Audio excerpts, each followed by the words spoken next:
Shalom saudara-saudari yang terkasih, salam jumpa dengan kami dimanapun Anda berada. Pasti Anda merindukan retret dan suasana pertapaan Karmel. Saat ini kami hadir untuk memuaskan kerinduan hati Anda. Keadaan saat ini tidak menghalangi kita dipersatukan di dalam kasih Tuhan melalui retret ini. Maka mari saat ini kita memulai retret ini dengan terlebih dahulu memuji Tuhan. Kita mau bersyukur untuk hari yang diberikan Tuhan kepada kita. Mari kita nyanyikan bersuka dalam Tuhan.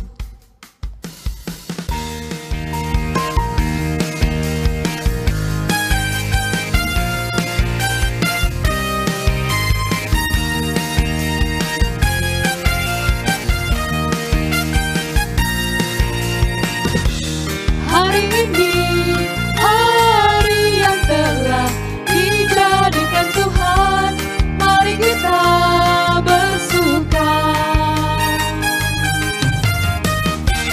Hari ini, hari yang telah dijadikan Tuhan, mari kita bersuka. Di dalam Tuhan, bersuka. Di dalam Tuhan, bersuka dalam Tuhan. Bersuka, bersuka dalam Tuhan. Mari bersuka, bersuka citalah. Bersuka, bersuka dalam Tuhan. Sekarang bersuka, bersuka citalah. Hari ini hari yang dijadikan Tuhan. Hari ini hari yang telah dijadikan Tuhan. Mari kita bersuka. Hari ini hari yang telah dijadikan Tuhan.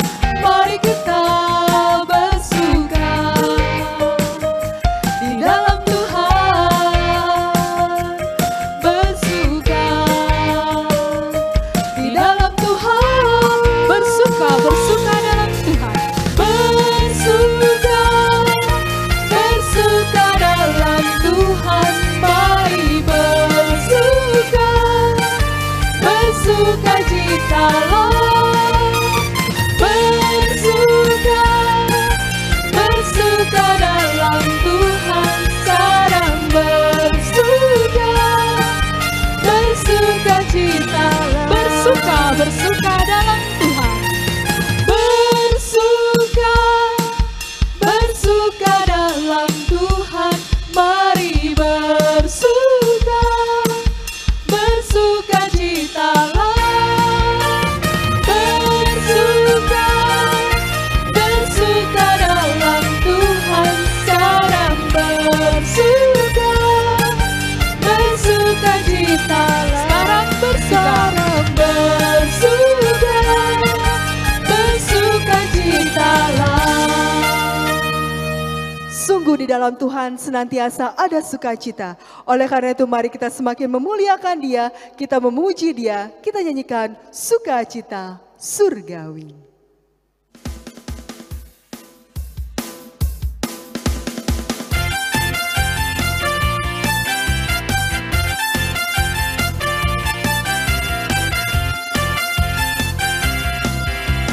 Terima sukacita surga, itulah kekuatan bagi jiwa.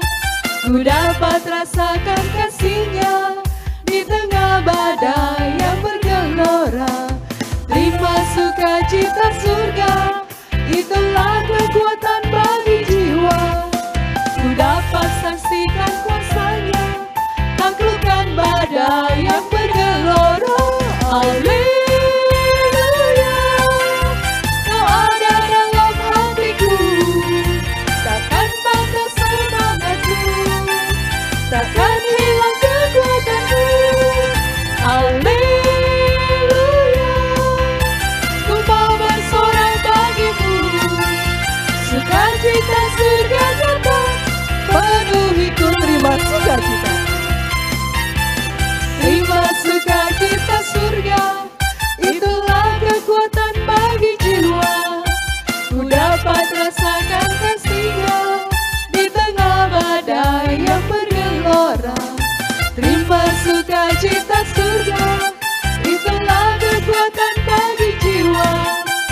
ku dapat saksikan kuasa-Nya, taklukkan badai yang bergelora.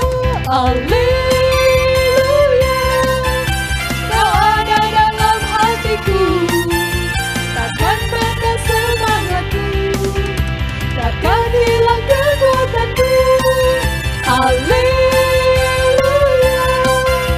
ku mau bersorak bagimu, sukacita surga nyata penuhiku. Haleluya, haleluya, Kau ada dalam hatiku, takkan patah semangatku, takkan hilang kekuatanku. Haleluya, ku mau bersorak bagimu, sukacita surga nyata penuhiku. Sukacita surga nyata. Sukacita surga nyata penuhiku. Sukacita surga nyata. Sukacita surga nyata penuhiku. Sungguh sukacita surga nyata di dalam hati kita ketika kita merasakan kasih Tuhan. Maka mari saat ini kita mau menyadari kehadiran Roh Kudus yang hadir dalam hidup kita. Kita memohon agar Dia yang membimbing kita dalam sesi ini. Kita nyanyikan Come Holy Spirit.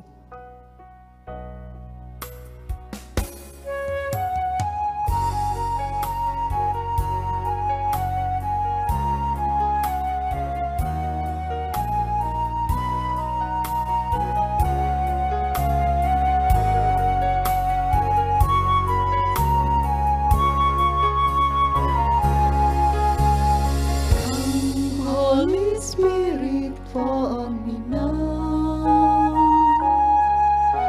I need your anointing, come in your power. I love you, Holy Spirit, you're captivating my soul.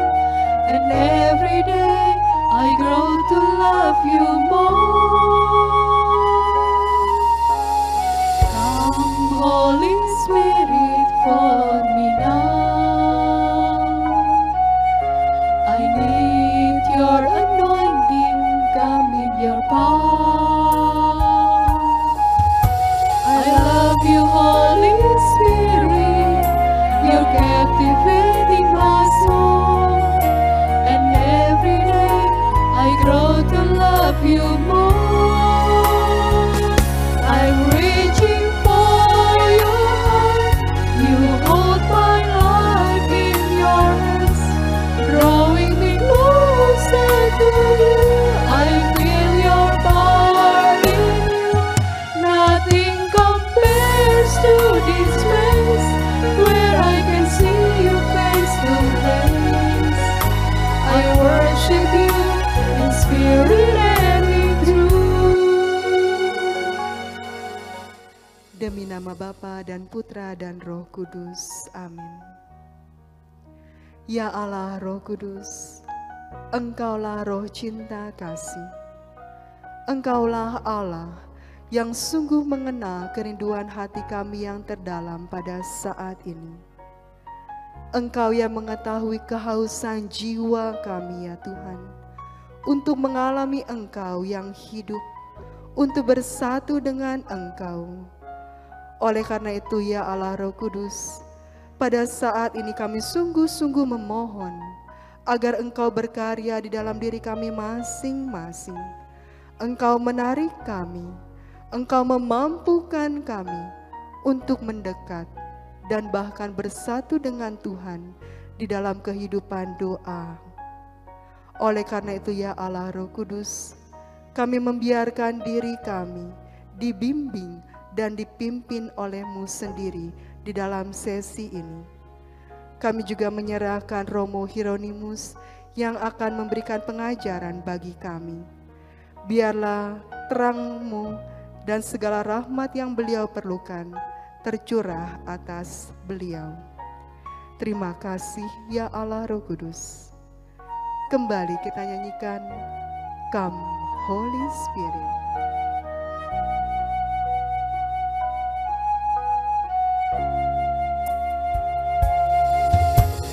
Come, Holy Spirit, fall on me now. I need your anointing, come in your power. I love you, Holy Spirit, you're captivating my soul. And every day I grow to love you more. I'm reaching for your heart, you hold my life in your hands, drawing me closer to you. I feel your power in you, nothing compares to this place, where I can see you face to face. I worship you in spirit and in truth. I worship you. I worship you in spirit and in truth. Kemuliaan kepada Bapa dan Putra dan Roh Kudus, seperti pada permulaan, sekarang, selalu, dan sepanjang segala abad. Amin. Demi nama Bapa dan Putra dan Roh Kudus. Amin. Amin.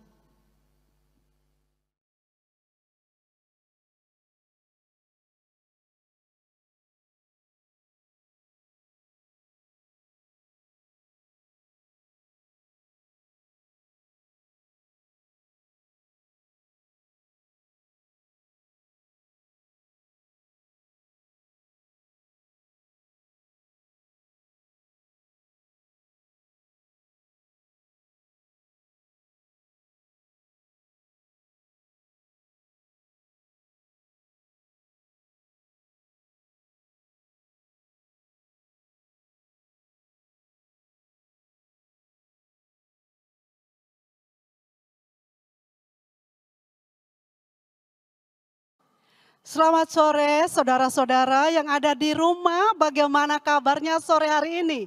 Semoga semua sehat ya. Sore hari ini kita akan memulai retret kita bersama Santa Teresia Avila. Kita mau belajar berdoa bersama Santa ini. Mungkin selama ini kita udah berdoa dengan baik, tetapi belum tentu benar kata Teresia Avila. Maka kita mau mengenal Santa Teresia Avila dan metode doa kita.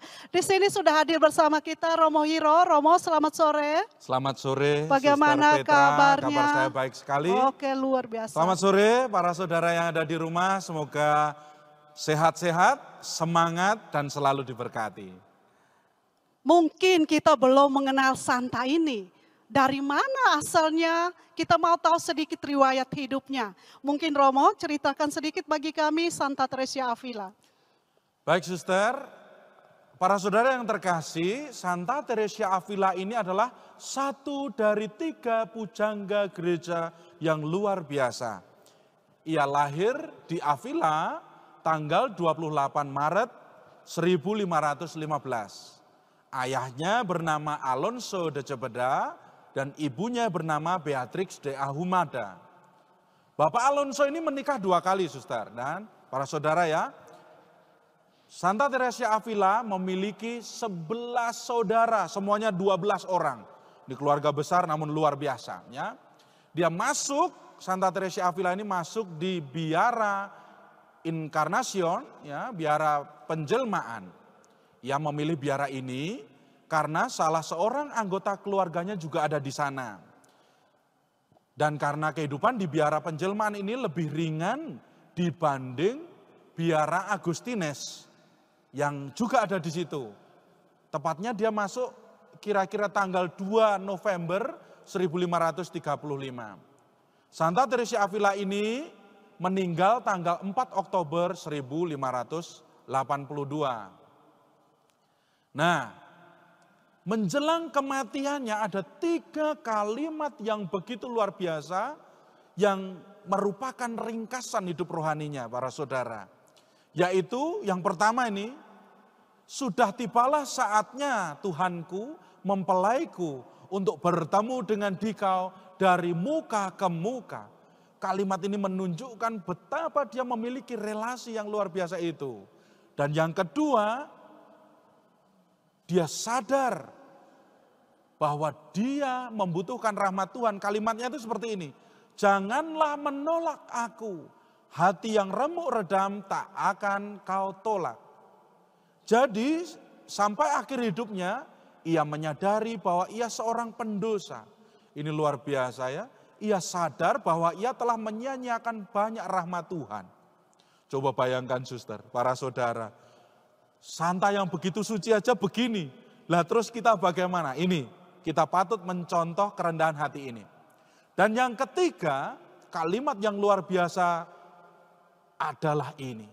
Saya mati sebagai putri gereja. Ini mau mengungkapkan apa? Dia bangga sebagai putri gereja, memiliki sense of belonging, bahwa ia adalah bagian dari gereja. Paus Paulus kelima pada tahun 1614 membeatifikasi Santa Teresia Avila ini, di mana ia juga menyisipkan kata-kata, biarlah kita diberi makan oleh ajarannya yang surgawi. Inilah kalimat dari Paus Paulus kelima itu. Dan pada tanggal 12 Maret 1622, ia dikanonisasi oleh Paus Gregorius ke-15.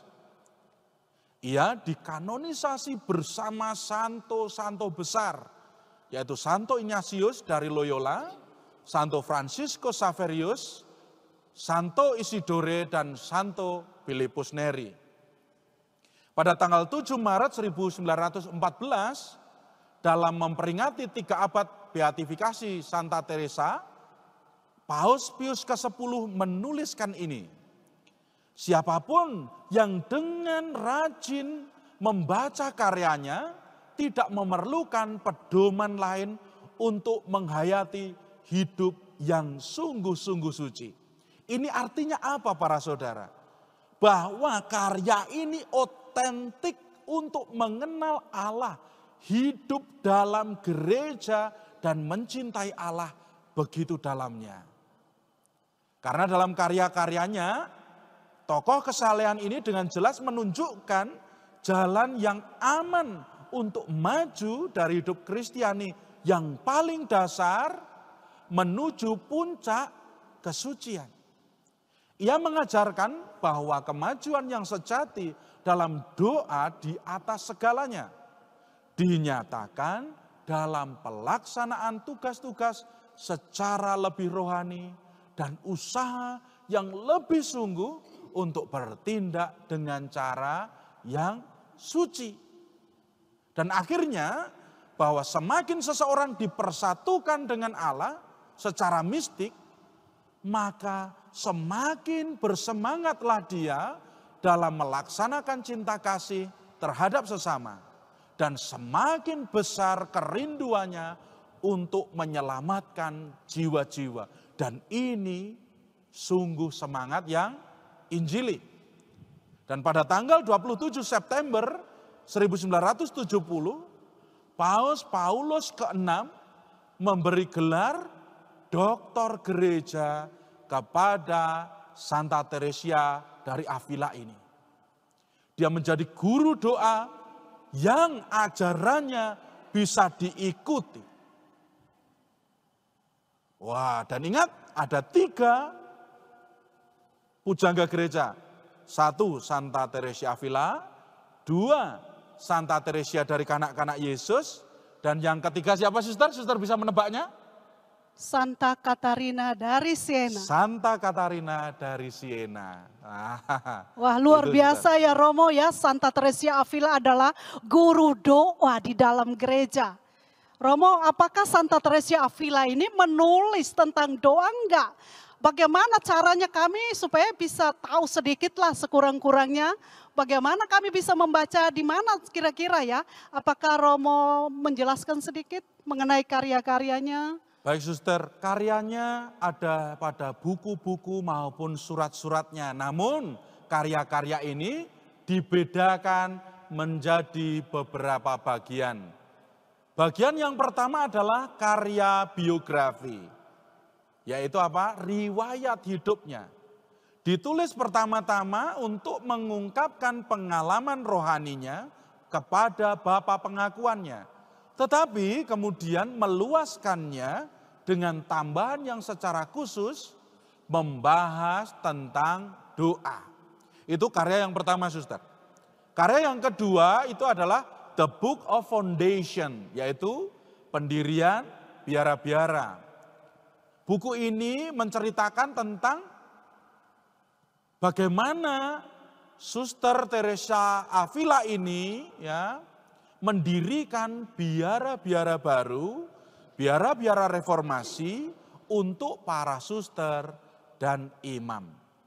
Kemudian buku yang ketiga, kelompok yang ketiga adalah The Spiritual Testimonies, yaitu kesaksian-kesaksian.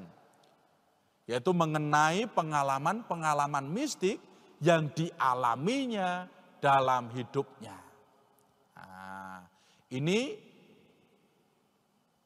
buku-buku yang tadi, Saudara. Nah, sekarang tentang karya doktrinal ya, tadi karya biografi ya. Satu tentang riwayat hidup, pendirian biara-biara dan kesaksian-kesaksian. Nah, sekarang karya doktrinal ini. Karya doktrinal ini luar biasa ya. Yang pertama adalah The Way of Perfection, jalan kesempurnaan. Nah, karya ini ditulis tujuannya untuk mengajar para susternya waktu itu ya. Bahkan sampai sekarang ini dipakai oleh para suster-suster OCD ya. Dan juga romo-romo OCD. Yaitu apa? Bagaimana hidup dalam kebajikan-kebajikan utama. Dan ini harus sangat diperhatikan. Di mana ia menerangkan lebih lanjut mengenai praktek doa. Nasihat-nasihat praktis yang berasal dari pengalamannya sendiri untuk menemukan air hidup itu. Kontemplasi dan menggunakan doa Bapa kami sebagai sarana untuk mengajarkan tentang doa secara lebih mendalam. Nah, ini buku ini sudah dijual luas ini, Suster. Tentang jalan kesempurnaan. Dan bagi para saudara yang ingin mendalami tentang doa Bapa kami, bisa membaca karya ini. Kemudian yang kedua, para saudara yang terkasih dan suster, ini karya yang masterpiece ini, yaitu Puri Batin, yaitu The Interior Castle. Ya, ini Santa Teresa menulis Puri Batin sebagai pedoman hidup rohani untuk menuju persatuan dengan Tuhan. Bahasa mistiknya adalah perkawinan rohani. Wah, ini luar biasa.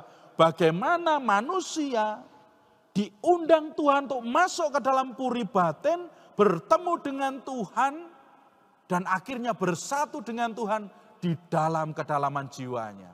Nah, inspirasi karya ini berasal dari vision yang diterimanya dari Tuhan. Santa Teresa menggambarkan jiwa itu seperti puri, para saudara. Jadi kalau Anda melihat film-film ya, kayak The Lord of the Ring atau film-film Eropa zaman pertengahan, itu kan ada kastil-kastil besar itu kan banyak ruang-ruang. Nah, seperti itu, membayangkan jiwa seperti itu. Atau seperti intan permata yang begitu luar biasa. Nah, itu kan kalau intan kita lihat itu kan, yang sudah jadi itu, kalau kita sorot dengan sinar itu seperti ada bilik-bilik kecil di situ. Itu mau menandakan di dalam jiwa itu ada banyak ruangan, ada banyak tempat. Seperti di surga, seperti yang dikatakan Yesus dalam Injil Yohanes, di surga ada banyak tempat. Nah, di dalam puri batin ini Santa Teresa Avila menjelaskan ada 7 ruangan dalam puri ini yang menunjukkan tingkatan kesucian. Nah, ya. Di dalam puri batin ini Tuhan tinggal tinggal di ruang yang paling dalam, yaitu ruang ketujuh. Maka setiap orang itu diundang masuk. Pertama masuk ke pekarangan, masuk ke dalam puri itu dan terus berjalan. Nah, nanti di ruang ketujuh jiwa akan bertemu dengan Allah di situ. Inilah yang disebut dengan perkawinan rohani. Wow, luar biasa. Ini jiwa berjalan menuju kesempurnaan, melewati ruang demi ruang, tahap demi tahap untuk mencapai yang terdalam dan bersatu dengan Allah. Nah, seseorang memulai perjalanan ini dengan doa dan meditasi. Tidak bisa dengan cara lain.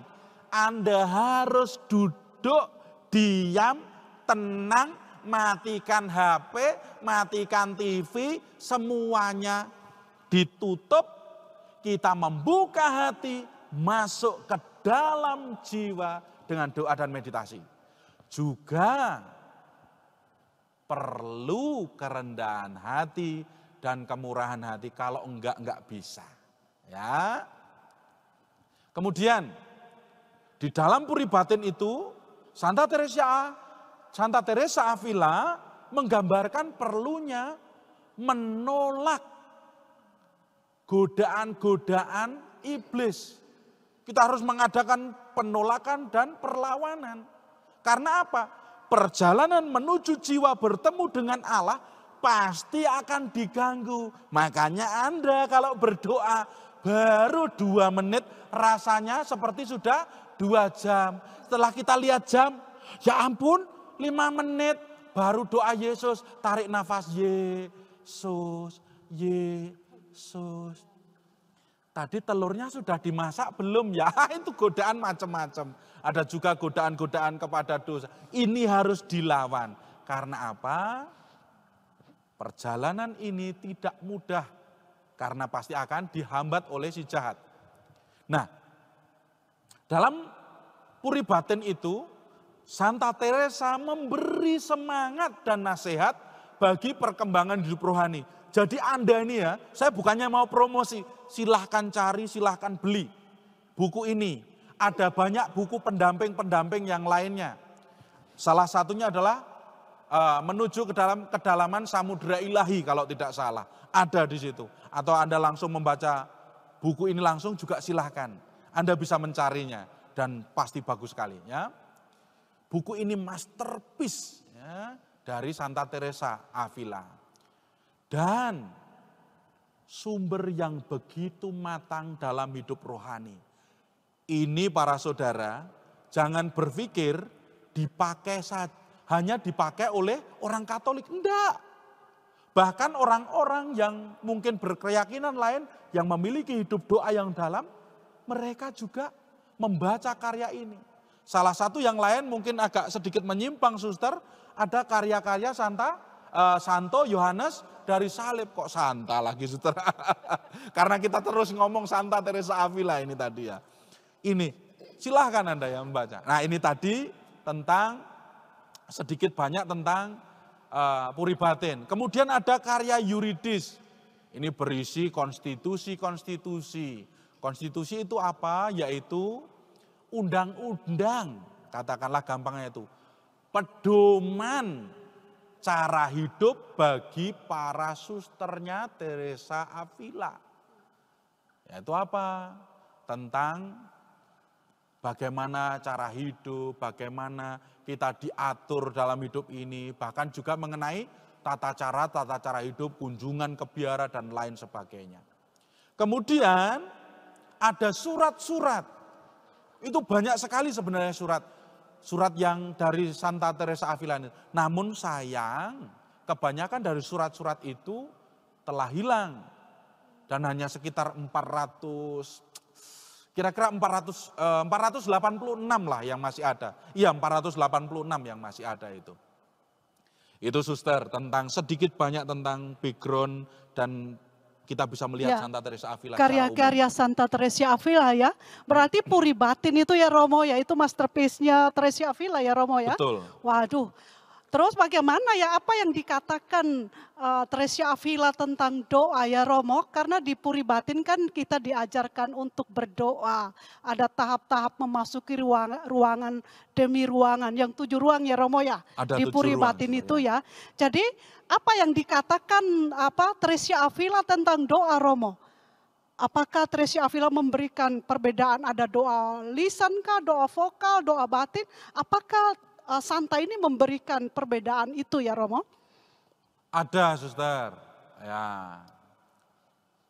Dalam gereja dan secara khusus dalam Karmel, doa bukan hanya latihan. Doa bukan hanya sekedar memohon, tetapi doa merupakan relasi. Ingat, relasi. Di sini apa berarti? Kita diminta dalam doa itu memiliki relasi dan doa itu menjadi sarana untuk hidup di hadirat Allah. Maka segala sesuatu tergantung pada doa di sini. Bukan berarti karya tidak. Nah, saya ngomong tentang doa ini ya. Jangan berarti, oh Romo Hiro kemarin ngomong, oh doa tok enggak. Ini juga doa dan kerja. Oh, doa tok tanpa kerja ya bagaimana kita bisa bekerja sama dengan rahmat Tuhan. Ini tentang doa ya, khusus doa dulu ya. Maka kita harus menghargai keheningan dan kesunyian. Ini suster yang paling mahal dan sulit untuk orang abad ini. Yang sedikit-sedikit handphone, sedikit-sedikit laptop. Maka bagi Anda yang memiliki panggilan untuk hidup doa, kita harus belajar menghargai keheningan dan kesunyian.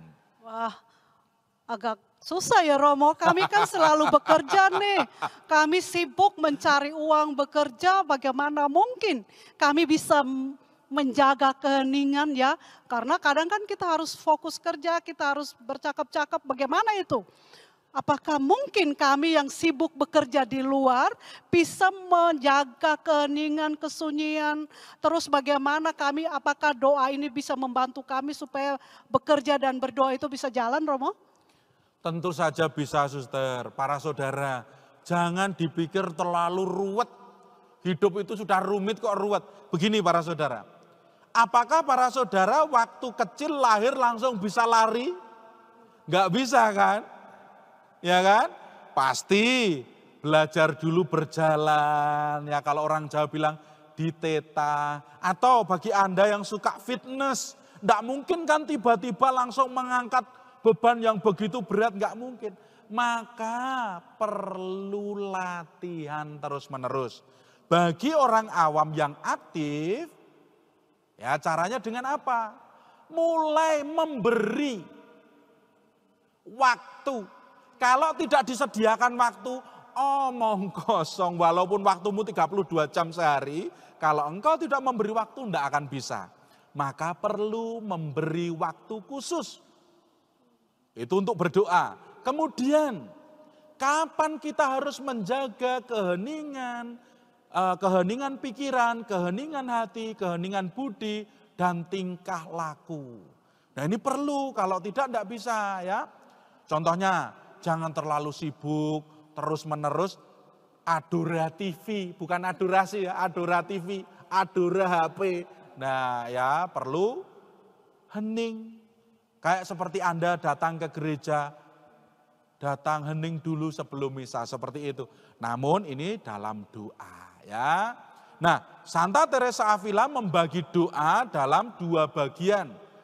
Yakni doa lisan dan doa batin. Nah ini persis nih dalam katekismus Gereja Katolik sekitar di artikel ke 2700 sampai 2719. Di sana ada dibagi 3 kalau dalam katekismus. Jangan dulu berpikir yang mungkin pernah membaca katekismus, loh yang punyanya Teresa Avila kok cuma 2, katekismus kok 3 ya. Di katekismus ada doa lisan, doa renung, dan doa batin. Nah, di dalam Teresa Avila ini, doa renung masuk ke dalam doa batin. Jadi tidak ada bedanya. Hanya Santa Teresa Avila membagi dalam 2 bagian besar ini. Demikian, Suster. Ya, Romo, jelaskan sedikitlah apa yang dikatakan Teresia Avila mengenai doa lisan atau doa vokal itu bagaimana ya Romo? Baik, doa vokal itu ini sudah sering kita lakukan. Nah, ini waktu kita pertama kali belajar berdoa bersama orang tua, yaitu apa? Doa Bapa kami, Salam Maria, Aku percaya. Doa-doa liturgis yang memakai ucapan lisan, itulah doa vokal. Nah, kemudian doa vokal ini bukan sekedar dari mulut saja. Ayo hati-hati ya, kalau doa balapan, Salam Maria penuh rahmat Tuhan serta engkau di antara. Aduh ya jangan. Doa vokal itu, orang yang berdoa harus juga menghayati. Ya, karena apa? Doa vokal itu mengungkapkan bahasa jiwa yang didaraskan kepada Allah. Baik secara keras, secara lembut, dengan apa ya, racikan atau formula secara liturgis yang diakui gereja, yang diketahui umum, secara umum ini. Makanya doa itu walaupun doa vokal, kita harus menjiwainya. Yang kita omong harus sungguh-sungguh. Ya, doa vokal ini dapat didoakan secara pribadi maupun berkelompok. Ya, tergantung kesepakatannya. Contohnya kalau doa lingkungan, waktu bulan Rosario, kita berdoa bersama keliling, itu kan kelompok. Bisa juga doa pribadi di rumah, novena dan sebagainya. Itu sekilas tentang doa vokal, Suster. Wah, luar biasa ya. Jadi doa vokal ini bukan hanya kita sekedar berdoa ya. Tapi Romo, saya pernah baca ya, Teresia Avila mengatakan doa vokal itu adalah obat yang mujarab. Bagaimana ya Teresia Avila mengatakan doa vokal itu obat yang mujarab, Romo? Baik. Apakah bisa dijelaskan ya? Baik, Suster. Wah, ini memang pertanyaan bagus ini. Memang Suster Petra ini cukup mendalami juga para saudara tentang Teresia Avila. Apa yang dimaksud menjadi obat? Ya, seperti ini. Sebagai orang Kristen, tidak cukup mendaraskan doa-doa vokal seperti Bapa kami dan Salam Maria. Tetapi kita diharapkan juga memahami, menyadari apa dan siapa yang kita ajak berdoa. Contoh, Bapa kami yang ada di surga. Dua kata pertama saja sudah penting, Suster. Bapa kami. Berarti apa? Bapa, Allah Bapa itu menjadi Bapa kita. Maka kita ini sudah sama belum dengan Bapa? Jangan sampai kita menyebut Allah itu sebagai Bapa, tapi kelakuan kita tidak mencerminkan sebagai anak Bapa. Kan aneh. Wong Bapa kami, anak Allah Bapa, berdosa, ngerasani orang, gosip, membenci. Ya enggak bisa. Maka doa ini menarik seseorang untuk pulih, untuk sembuh, meminta Allah mengubah dirinya menjadi anak yang dikasihi dan mengasihi. Ini tindakan cinta kasih inilah yang menjadi obat. Di mana pemusatan pikiran, penyadaran kepada siapa kita berdoa, membuat kita dikikis cacat celah kita. Ini yang jadi obat itu. Maka harusnya semakin banyak orang berdoa, semakin dia menjadi orang yang penuh cinta. Kalau enggak, lah celaka. Jadi ingat ya, engkau yang sudah berdoa, Bapa kami, saya baru menjelaskan Bapa kami. Ini paling penting, karena kalau engkau tidak menjadi anak Bapa, bagaimana bisa memuliakan Allah? Ya, bagaimana engkau bisa mengampuni loh? Ingat, ya para saudara, begitu dalam doa ini. Wah, pesan sponsor bagi kita ya, bagaimana kita berdoa lisan dengan baik ya, supaya itu menjadi obat untuk mengikis kelemahan kita. Wah, luar biasa ya Romo ya. Apakah Santa Teresia Avila juga menjelaskan hal lain selain doa itu adalah obat yang mujarab? Atau ada lagi yang lain Romo? Doa ini, doa vokal ini juga mengajari kita untuk memahami kebenaran. Mengajarkan kita juga tentang kerendahan hati. Nanti setelah sesi ini para saudara, Anda akan dijelaskan juga dalam doa itu yang paling penting adalah kerendahan hati. Dan juga pengenalan. Ya ini, ngajari. Supaya kita ini menjadi anak yang rendah hati. Kita ini ya hamba, ya anak. Maka jangan seperti debt collector. Loh ya enggak? Sudah seperti debt collector. Tuhan pokoknya saya mau ini, mau ini, mau ini, mau ini, mau ini. Kalau enggak ada saya ngambek, muntaber, mundur tanpa berita, enggak ke gereja lagi. Lah ini yang jadi bosnya siapa kan gitu. Inilah maksud saya para saudara, saya bawakan dengan guyon ya. Supaya kita tahu bahwa doa vokal itu juga mengarahkan kita kepada kebenaran. Apa yang kita ucapkan kepada Allah juga kita lakukan dalam hidup kita. Wah, Romo, ini bagaimana ya hati nurani kami nih setelah mendengarkan seperti itu ya, bagaimana selama ini kita sudah berdoa, sejauh mana kita berdoa, kita memahami kebenaran kata-kata itu ya. Setiap kata yang diucapkan, kebenarannya itu harus kita tahu. Apa pesan Teresia bagi kami Romo? Maka para saudara, Santa Teresia Avila itu mau ngomong seperti ini. Ya ini untuk saya juga, untuk kita suster ya. Ini untuk kita semua, bukan hanya untuk Anda yang di rumah. Kami juga belum ahli, kami juga belajar. Maka kita belajar bersama. Santa Teresa Avila berkata, jika kamu berdoa kepada Allah, ya, sambil mendengarkan apa yang dikatakan di tempat lain. Bahkan pikiran kita berkeliaran kemana-mana. Itu tidak berdoa. Tidak bisa disebut berdoa. Bayangkan, kita lagi berdoa Bapa kami. Kita mengingat saudara kita yang yang pernah melukai kita terus kita dendam. Doanya Bapa kami itu, tapi hati kita membenci. Itu apa? Bohong belaka. Maka Teresa Avila mengatakan, pikiranmu, hatimu, jiwamu harus seturut dengan apa yang engkau katakan. Ini suster. Jadi kalau apa yang kita pikirkan, kita katakan dalam hati tidak sesuai, yaitu bohong suster. Luar biasa. Sudah berapa kali kita berbohong ya Romo? Iya, saya juga kena juga nih. Tiap kali berdoa selalu berbohong kalau gitu ya. Pikiran kemana-mana, keliaran kemana-mana itu Romo ya. Para saudara, ternyata tidak mudah berdoa.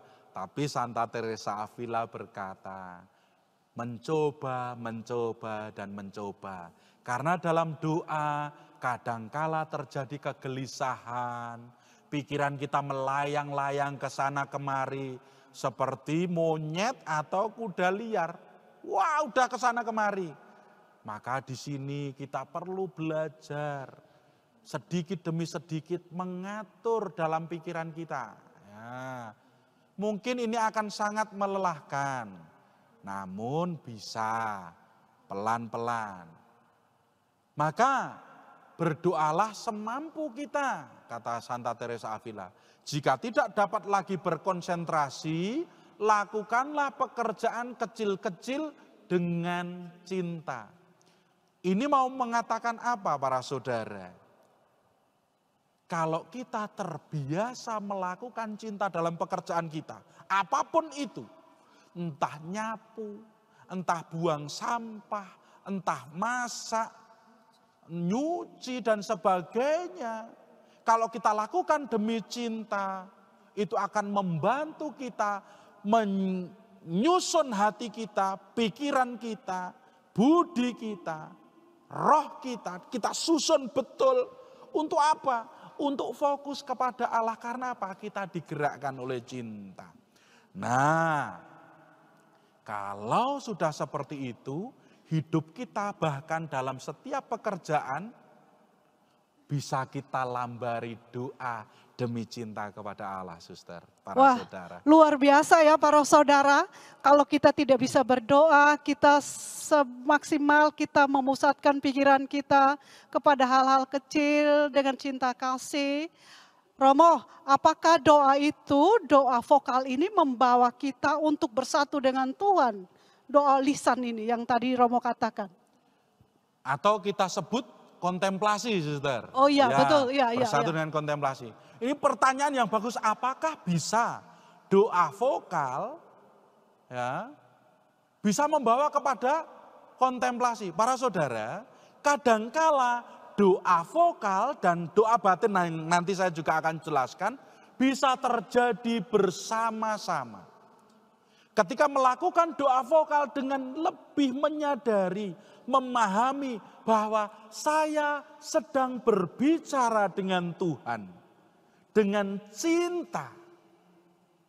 Walaupun itu dalam doa Bapa kami, doa vokal tadi, maka apa yang terjadi para saudara? Doa vokal dan batin kita menyatu. Lah ini terjadi saat doa rosario, kadangkala doa rosario kan Salam Maria penuh rahmat Tuhan sertamu dan sebagainya. Tiba-tiba diserap ke dalam keheningan. Orang tidak bisa berdoa lagi. Ini bukan gaya-gaya loh. Pokoknya saya tak berhenti sendiri aja. Enggak, ini yang menarik Tuhan. Menarik ke dalam keheningan itu Tuhan. Orang itu bisa terhenti doa vokalnya. Dan dia memandang Allah saat itu. Dan kalau tidak salah suster, itu ada pengalaman Santo Yohanes Maria Vianney. Itu ada seorang petani yang sering ke gereja. Ya dia berdoa habis itu dia memandang. Santo Yohanes Maria Vianney itu bertanya-tanya, mulutnya enggak umak-umi, ya. Umak-umi itu komat kamit begitu, enggak pegang rosario. Tapi ternyata bisa langsung memandang. Ini bisa juga, suster. Dan jangan berpikir ini terjadi di waktu santo-santa saja para saudara. Bahkan saya sendiri, ya puji Tuhan dipercayai membimbing beberapa orang dalam hidup doa. Orang-orang, ibu-ibu yang begitu sederhana saat dia melakukan doa rosario, doa vokal, tiba-tiba dia ditarik oleh Tuhan dalam keheningan. Tiba-tiba sudah 2 jam saja, dia terhenti. Terus dia tanya kepada saya, apakah saya berdosa ya? Kok doa rosario saya terhenti? Apakah saya salah?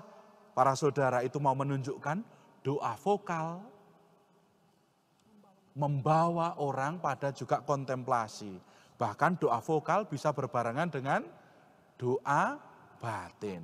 Maka melalui doa vokal yang sempurna, Allah dapat mengangkat jiwa menuju doa batin yang sempurna. Yang sempurna itu apa? Berdoalah dengan cinta. Bukan berdoa karena pengen meminta. Bukan berdoa karena pengen selamat. Tapi berdoalah karena engkau mencintai. Dengan cara ini Tuhan akan menunjukkan bahwa Ia mendengarkan doa orang yang berbicara dengannya. Dan Dia, Allah, menarik orang itu untuk memandangnya. Waduh, ini para saudara bukan direnungkan. Oh, aku tak merenungkan lah, aku tak memikirkan Allah. Bukan itu. Ini ditarik begitu saja tanpa usaha, imajinasi, nalar dan pikiran manusia para saudara. Jiwa yang sebelumnya mendaraskan doa vokal, oleh rahmat Allah, kemurahan Tuhan, diangkat memandang Allah. Vision beatifika, sebuah pandangan yang membahagiakan. Nah, dalam kontemplasi ini, jiwa menikmati tanpa memahami. Dia hanya bisa menikmatinya. Jiwa terlarut dalam cinta. Tidak mengerti, sama seperti orang yang kagum. Oh, wow. Tapi jiwa memandang Allah, Allah memandang jiwa. Caranya bagaimana? Jiwa tidak tahu. jiwa hanya menikmati saja saat itu. Jadi jangan remehkan doa vokal. Bapa kami Salam Maria bisa sampai ke sana. Begitu para suster, para saudara, para suster Ya, Petra dan apa. para saudara. Ada juga para suster yang mendengarkan ya, tidak apa-apa. Luar biasa ya Romo ya, doa vokal itu bisa membawa kepada kontemplasi. Mempersatukan jiwa dengan Allah. Apakah ada dampaknya ya Romo doa lisan ini bagi kami atau bagi kita semua yang biasa mendoakan Bapa kami, Salam Maria, ada dampaknya ya Romo? Ya tentu saja para suster, dan ini juga di sini ada para suster, para saudara. Jadi bukan hanya ada suster Petra dan saya, di sini ada suster-suster yang lain. Makanya saya cenderung ngomong para suster. Para saudara, jangan meremehkan doa vokal. Karena apa? Doa vokal memiliki dampak yang luar biasa. Selain tadi mengobati ya, doa bisa mengobati jiwa. Doa vokal ya ini ya dampaknya apa? Jiwa mengalami suatu terang, walaupun dia tampaknya sibuk dengan pekerjaan, dia memiliki kerinduan, jiwa terdorong untuk terus belajar berdoa dengan ingin maju dalam doa. Kalau Anda pernah mendengar ora et labora, tapi dalam satu kejadian langsung. Bahkan dalam pekerjaan kita nih ya, yang tidak memakai akal budi, kita bisa bekerja tapi sekaligus berdoa. Misalnya sedang membersihkan ini, Tuhan saya membersihkan ini demi cintaku kepadamu. Dan ku persembahkan untuk mereka. Jadi kayak silih seperti ini ya. Di sini jiwa mengenal keagungan Allah dan mengenal dirinya lebih baik. Dan juga bergaul dengan sesama. Dia akan menjaga ya. Dia akan rindu untuk apa? Untuk berbuah. Supaya apa? Tidak mendukakan Allah. Orang-orang yang tekun dalam doa-doa ini, dampaknya apa? Dia ingin selalu menyenangkan Allah. Bahkan takut berbuat dosa. Nah, bahkan ngomong pun bisa hati-hati. Karena apa? Kalau omong kotor, omong-omong yang tidak ada faedahnya, kesia-siaan, itu bisa menghalangi dia berdoa. Karena hatinya menjadi buruk. Kalau hatinya buruk, pasti doa nggak bisa. Ayo coba ngaku para saudara. Saat kalian mengalami masalah dengan sesama, jengkel, benci, Anda bisa berdoa? Nggak bisa. Ini dampaknya. Ya, bahan doa dampaknya tadi membuat kita itu, aduh jangan sampailah kita berbuat jahat, berbuat dosa. Bahkan apa? Jiwa rindu supaya berkembang. Pembicaraan-pembicaraannya semuanya terarah kasih kepada Allah, kasih kepada sesama, dan membangun hidup rohani. Di sini jiwa juga ingin teratur untuk berbuat baik. Rasanya kalau kalau tidak berbuat baik itu rasanya ada yang kurang begitu. Jiwa itu rasanya kalau tidak berdoa itu rasanya, aduh kok saya nggak ketemu sama Tuhan sih gitu. Inilah dampaknya. Dan yang luar biasa, jiwa orang yang memiliki kedalaman doa walaupun doa vokal, dia memiliki jiwa seorang pentobat. Dia selalu mohon ampun, takut apabila jatuh dalam dosa. Bukan karena takut dihukum loh suster ya, tapi takut kalau Allah kecewa. Ini luar biasa. Anda pernah mencintai, pernah pacaran, Anda punya istri, punya anak, punya toh? Jadi Anda itu bukan takut kepada mereka, tapi takut kalau mereka kecewa karena Anda itu begitu sayang sama mereka. Dan ini jiwa kepada Tuhan. Wah, luar biasa ya Romo ya, itu dampak doa lisan bagi Betul, jiwa Suster, ya. betul. Apakah doa lisan itu ada godaannya Romo? Suster, setiap doa ya para saudara, selalu ada godaannya. Nah, lalu godaannya itu apa sih dalam doa vokal ini? Ya, yang pertama ya, jenuh. Ya, maka dalam doa itu perlu 5 huruf. Apa itu?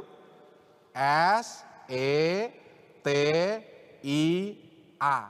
Setia. Kenapa jenuh? Karena kan kita tiap hari berdoa nih. Rosario kan berdoa setiap hari kan, suster ya. Para saudara juga pasti berdoa setiap hari. Nah, kadangkala kita tuh jenuh. Aduh kok males ya. Aduh kok nggak enak ya. Tunggu dulu nanti dulu. Karena apa? Jenuh ini. Maka untuk bisa setia, Anda perlu cinta. Karena cinta itu akan membuat fresh nih. Perlu mencintai apa yang Anda lakukan. Yang kedua, godaan yang biasa terjadi itu apa? Sulit konsentrasi. Ya ini normal, kadangkala kita punya permasalahan, kita ada penyakit katakanlah, atau ada urusan yang membuat kita sulit konsentrasi. Ini. Namun saat kita sudah terbiasa dan kita mengarahkan kepada Allah, doa-doa kita, pekerjaan kita arahkan semuanya itu kepada Allah, maka ini bisa kita atasi pelan-pelan ya.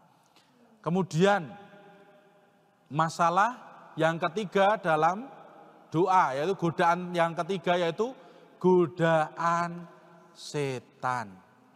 Loh, kok berdoa godaan setan? Ya, ingat doa itu adalah sebuah relasi. Saat kita berelasi dengan Allah, kita diubahkan, kita diobati, cacat celah kita itu dikikis sedikit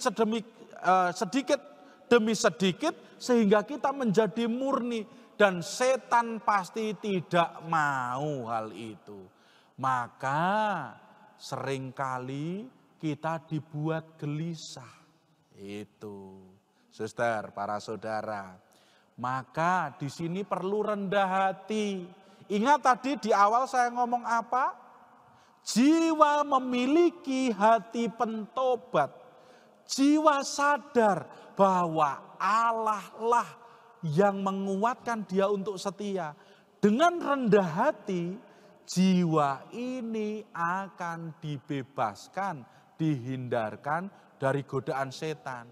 Terutama doa yang penuh cinta dengan kerendahan hati akan membebaskan kita dari kesombongan. Loh, doa kok sombong bagaimana? Oh, para saudara, hati-hati. Seringkali kalau orang sudah sering berdoa, apalagi doanya banyak, ya rosario, novena, koronka, apalagi doa apalagi?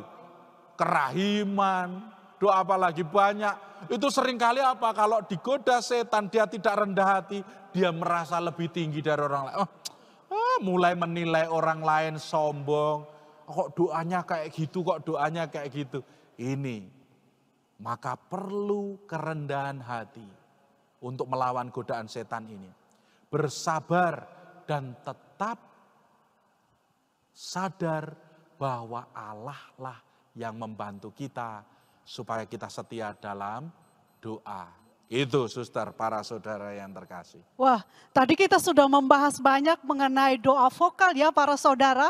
Ingat nggak apa yang dikatakan Teresia Avila, doa vokal yang baik dan benar itu harus bagaimana? Harus mengerti kebenaran kata yang kita ucapkan. Romo, apakah Teresia Avila juga membahas mengenai doa batin ya? Apa itu? Nanti tiap ruangan juga akan kita pelajari ya Romo ya? Ya. Wah. Ya tentu saja, suster. Santa Teresa Avila ini mengulas begitu dalam tentang doa batin. Doa batin ini adalah suatu percakapan yang intim, yang mesra di antara dua orang sahabat. Dua orang yang bahkan bisa dikatakan saling mencintai dengan menggunakan kesempatan sesering mungkin untuk sendirian bersama orang yang dicintai itu. Dalam hal ini adalah Allah Yesus sendiri. Nah, supaya cinta itu asli dan persahabatan itu lestari, kedua sahabat itu harus serasi dan sesuai. Makanya tadi sama seperti dalam doa Bapa kami tadi. Allah itu kudus, maka kita juga harus menguduskan diri. Nah, ini. Maka sebagai catatan ini ya, kehendak Tuhan itu tidak pernah salah. Tetapi kehendak kita ini sering salah. Maka dari itu kehendak kita harus kita sesuaikan dengan kehendak Allah. Bahkan kehendak Allah harus menjadi kehendak kita. Inilah yang akan membuat jiwa masuk ke dalam kedalaman doa batin nanti. Ya, ini tidak ditentukan apakah mulut tertutup atau tidak.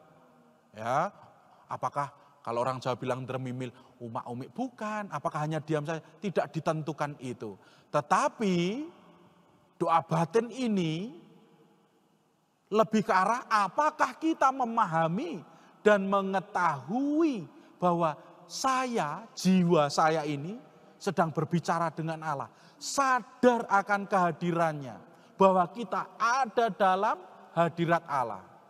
Maka doa batin dan doa vokal dapat disatukan tadi saya katakan. Melalui vokal batin kita terarah kepada Allah. Nah, doa batin ini tidak ditentukan ya dengan berapa banyak kita berbicara, berapa banyak kita diam, tetapi seberapa besar kita sadar bahwa kita dicintai oleh Allah dan kita diam di dalam Allah. Demikian.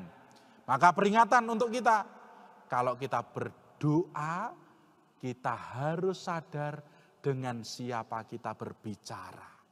Tanpa itu kita tidak bisa masuk dalam doa, bahkan doa lisan, maupun doa batin yang lebih penting.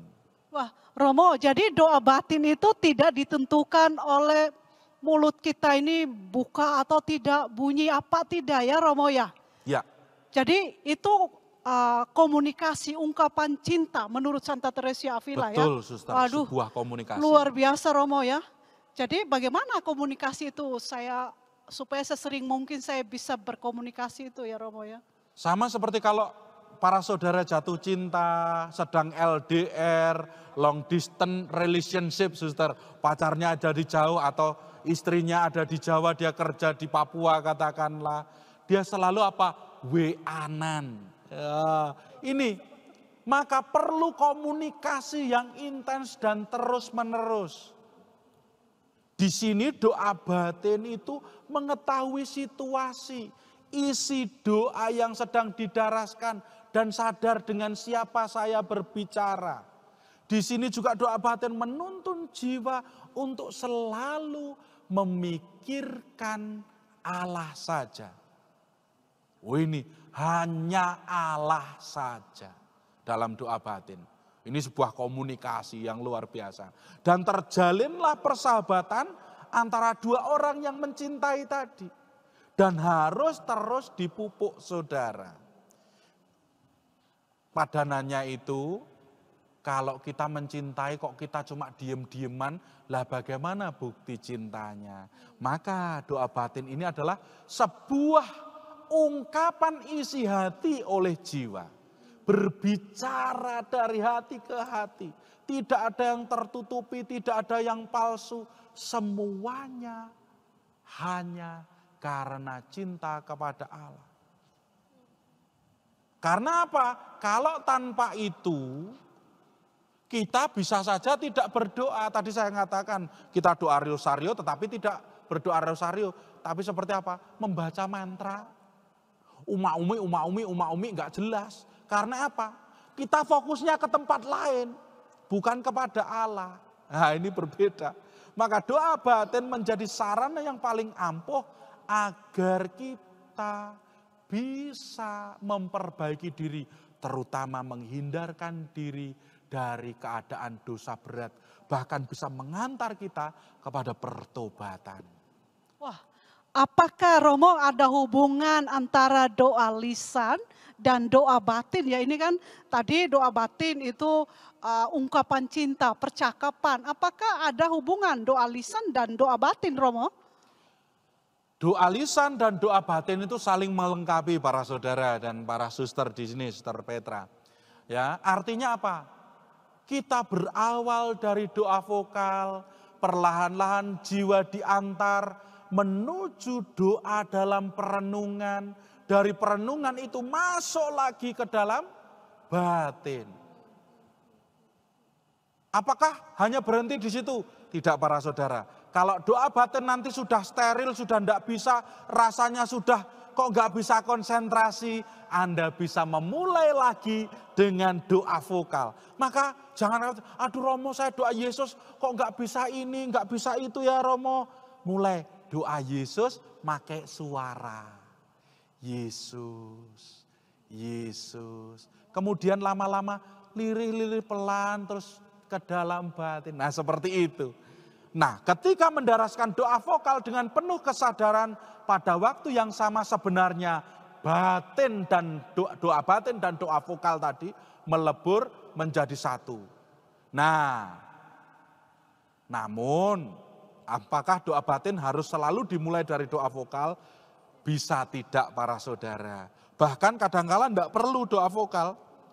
Kalau orang sudah terbiasa masuk ke dalam doa, bahkan orang kadang-kala langsung menuju kepada doa batin. Nah, namun ingat doa vokal tetap penting meskipun sudah sampai pada doa batin bahkan yang tingkat lebih tinggi. Romo, apakah setiap jiwa atau kami ini loh yang selalu doa lisan ini, apakah mengalami doa batin atau setiap orang mengalami doa batin ya? Menurut Santa Teresa Avila tidak semua. Tapi ingat, tidak semua itu bukan berarti, aduh saya ini doanya lebih rendah, aduh saya doanya lebih, aduh kok saya kok hanya begitu. Tidak para saudara. Ya tidak. Itu semua tergantung Tuhan para saudara. Yang penting kita setia dalam doa. Karena tidak semua jiwa dapat bertahan dan cocok dengan doa batin. Ada jiwa yang hanya mampu bertahan dengan doa vokal. Ada jiwa yang dapat berdoa vokal dan doa batin.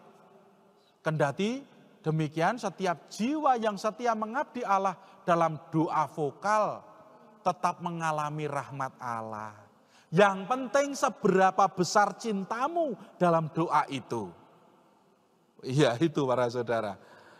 Wah ini penghiburan bagi kita ya. Betul, walaupun betul, kita betul. hanya melakukan doa vokal, tidak sampai pada doa batin, rahmat Allah ini tetap ada di dalam diri kita. Wah ini penghiburan bagi kami Romo ya. Benar, Suster, betul. Wah, itu. luar Jadi biasa. jangan putus asa, jangan rendah diri. Doa vokal pun apabila dengan penuh cinta Anda akan dibawa kepada kontemplasi itu bisa. Ya, baik Romo, apakah doa batin ini di dalam tiap ruangan ini ada sendiri macam-macamnya atau bagaimana ya Romo? Apakah ada tahap-tahap doa batin itu adakah di Puri Batin? Kita lihat bersama ya, Oh, ya. para saudara, para suster yang terkasih. Doa batin ini terdiri dari beberapa macam doa nanti. Nah, yang pertama ya, yaitu doa batin aktif atau kodrati. Itu apa sih doa batin aktif? Yaitu tentang meditasi gitu loh. Meditasi itu dasar pertama untuk membangun doa. Nah ini mengandalkan budi daripada sekedar afeksi. Jadi kayak merenungkan gitu ya. Suatu kesadaran diri, kemampuan untuk mengerti keagungan Allah, ketidaklayaan manusia ini. Kemudian doa afeksi, ya tadi dikatakan ada doa meditasi, ada afeksi. Yaitu apa? Mulai dari meditasi muncul dorongan kuat untuk mencintai Allah. Inilah inti dari doa afeksi tadi. Affective prayer. Nah, dalam ruang kedua rasanya. Yang tadi meditasi itu di ruang pertama, doa afeksi itu di ruang kedua. Saya nggak terlalu banyak bahas di sini ya, karena nanti akan dibahas oleh para suster yang membawakan sesi-sesi selanjutnya. Kemudian juga ada doa rekoleksi aktif itu di ruang ketiga. Apa sih itu? Ya ini belum dikategorikan sebagai doa mistik. Ini merupakan tingkat terakhir dari doa kodrati yang mendekati doa mistik. Ya, karena apa? Masih harus ada usaha dari jiwa untuk konsentrasi. Kalau Anda pernah ke pantai lihat ada perahu layar itu, sebelum dia sampai ke lepas pantai, dia harus mendayung terus. Nah inilah doa rekoleksi aktif, kita harus terus berusaha sampai akhirnya melewati gelombang-gelombang awal, kemudian saat itu angin berembus, inilah masuk ke dalam doa mistik tadi. Di mana doa rekoleksi ini jiwa menghimpun tenaga, kemudian masuk ke dalam pusat batin supaya berada bersama Allah. Ini batas mau masuk ke doa mistik. Kemudian tadi kalau kita berbicara tentang doa batin aktif, yang kedua ini kita berbicara tentang doa batin pasif, yaitu doa adikodrati. Kalau tadi dari usaha manusia, kalau ini berasal dari Allah. Ya, doa keheningan ini di ruang keempat menuju ruangan adikodrati. Di sini Allah mencurahkan rahmat. Ya, ini tidak diusahakan jiwa, namun Allah menarik jiwa sehingga jiwa terbuka akan rahmat. Di sini kita jangan menolak, kita hanya menyerahkan diri saja. Nah, ini nanti dijelaskan di ruang keempat. Kalau nggak salah saya juga ini nanti ya. Nanti tapi bukan sekarang ya. Ya.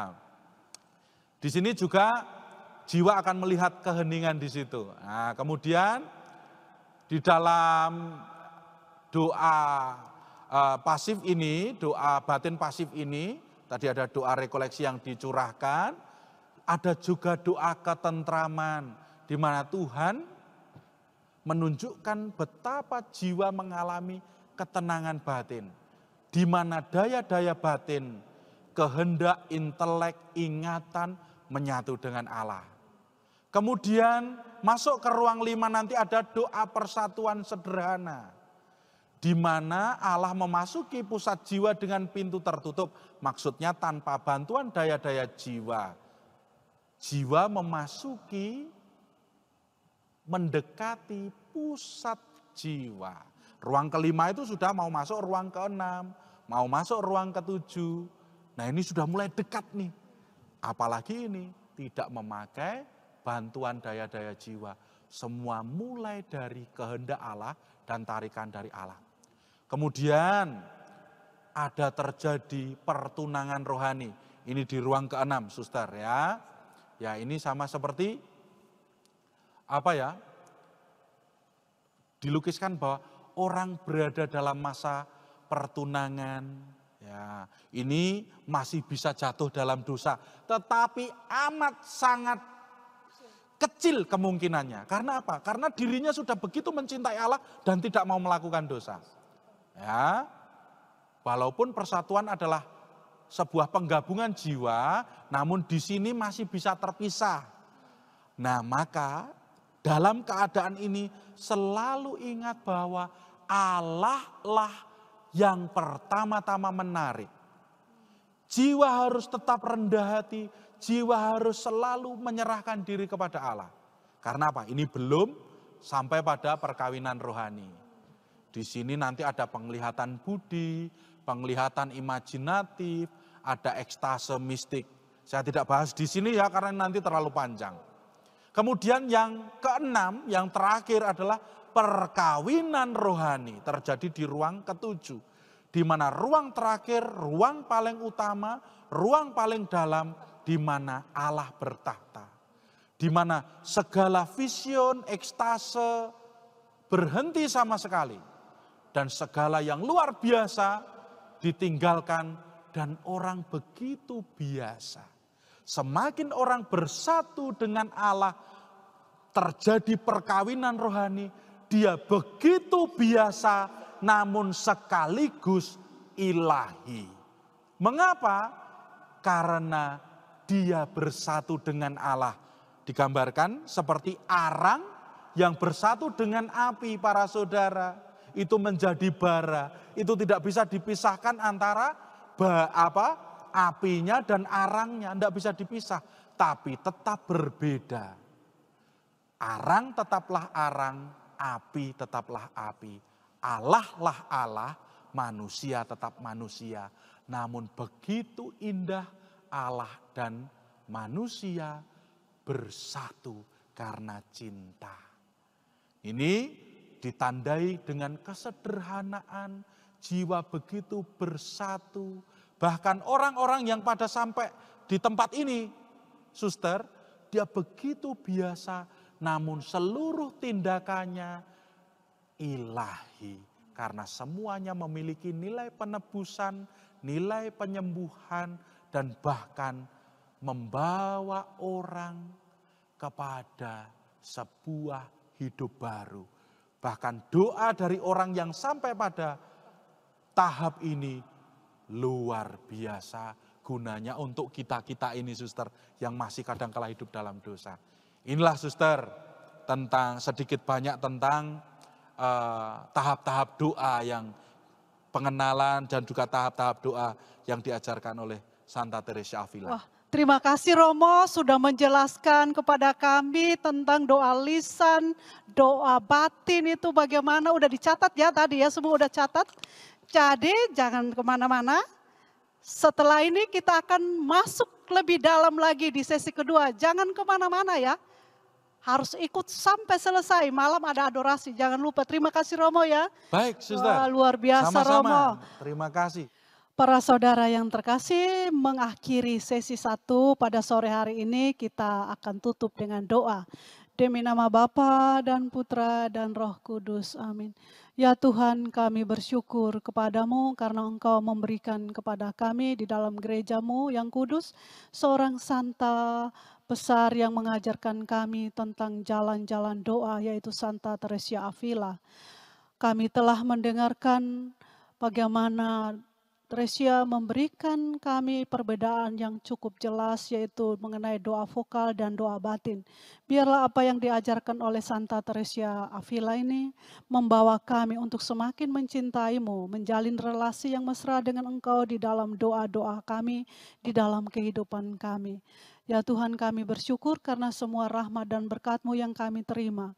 Kemuliaan kepada Bapa dan Putra dan Roh Kudus, seperti pada permulaan, sekarang, selalu, dan sepanjang segala abad. Amin.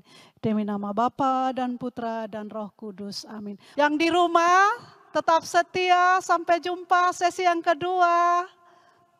Sampai jumpa.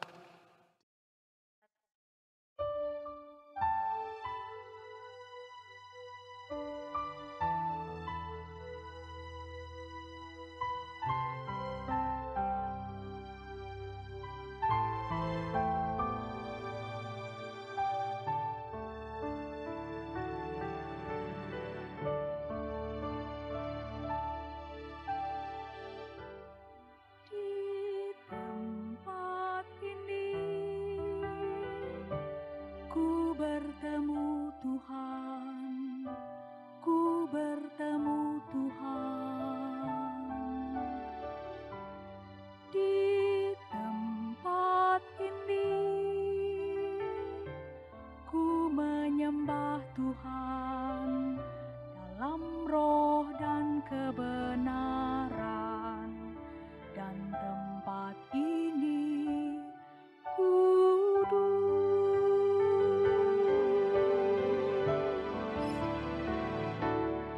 Bernyanyilah, sebab Allahku hidup, di hadapannya ku berdiri. Bernyanyilah, sebab Allahku hidup, di hadapannya ku berdiri. Sebab Allahku hidup, di hadapan